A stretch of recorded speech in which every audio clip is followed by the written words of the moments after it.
Kumaraswamy and JDS are all only politics.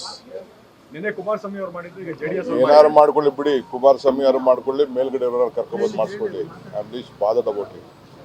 ನಾನು enquiry ಮಾಡಿದೆ, ಅವ್ರು ಯಾರೋ ಪೊಲ್ಯೂಷನ್ ಕಂಟ್ರೋಲ್ ಬೋರ್ಡನ್ನ ಮಾಡಿದ್ದಾರೆ. But still I have said DC employment is important. Whatever is there, like give them an opportunity. ಅವರು rectify ಮಾಡ್ಕೊಳ್ಳಿ. ಅರ್ಥ ಆಯ್ತಾ? ನಮ್ಮಲ್ಲಿ ಎಂಟರ್ಟೈನ್ಮೆಂಟ್ ಆಗಬೇಕು, ಮತ್ತೊಂದು ಆಗಬೇಕು. ನಾನೇ ಹೋಗಿ ಅದನ್ನು ಇನಾಗ್ರೇಟ್ ಮಾಡಿದ್ದು.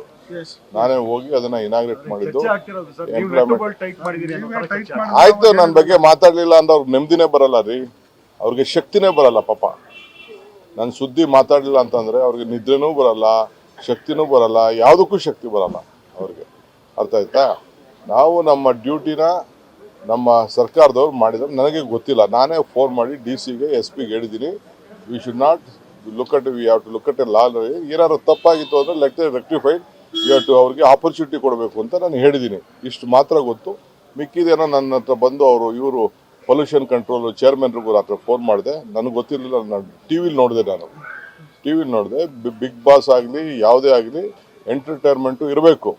ಪ್ರೈವೇಟ್ ಅವರು ಇನ್ವೆಸ್ಟ್ಮೆಂಟ್ ಮಾಡಬೇಕು, ಏನೋ ತಪ್ಪುಗಳು ಮಾಡಿರ್ತಾರೆ, ಬಟ್ ಅದನ್ನು ಸೆಟ್ರೈಟ್ ಮಾಡ್ಕೊಳ್ಳಿ ಅಂತ ಆಪರ್ಚುನಿಟಿ ಕೊಡಬೇಕು. This is my suggestion to them. That's all.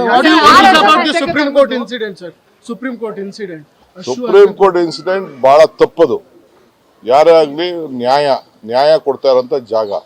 ಇವರ ಇದನ್ನ ಅಧರ್ಮ ತೋರಿಸೋದು, ಅವರ ಈ ಥರ ಮಾಡೋದು ಖಂಡಿಸ್ಬೇಕು, ಆ್ಯಕ್ಷನ್ ತಗೋಬೇಕು. ಸುಪ್ರೀಂ ಕೋರ್ಟ್ ಜಡ್ಜು ಏನು ಆ್ಯಕ್ಷನ್ ತಗೋಬೇಡಿ ಅಂತ ಹೇಳಿದ್ರು ಕೂಡ ಅದು ತಪ್ಪದು. ಸೋಮೋಟ ಆ್ಯಕ್ಷನ್ ತಗೋಬೇಕು. ಕಾನೂನು ಪ್ರಕಾರ ಏನ್ ಮಾಡಬೇಕು ಅದಕ್ಕೆ ಮಾಡಬೇಕು. Tunnel road I speak separately in the best interest of Bangalore.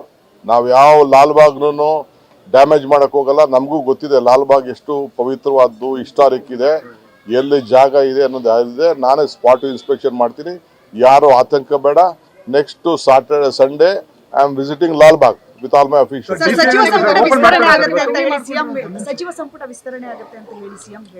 ನನಗೆ ಗೊತ್ತಿಲ್ಲಪ್ಪ, ಅದು ನನ್ನ ಪ್ರೆರಗೇಟಿವ್ ಅಲ್ಲ. ಗ್ಯಾರಂಟಿ ನ್ಯೂಸ್, ಸುದ್ದಿ ಖಚಿತ, ನ್ಯಾಯ ನಿಶ್ಚಿತ.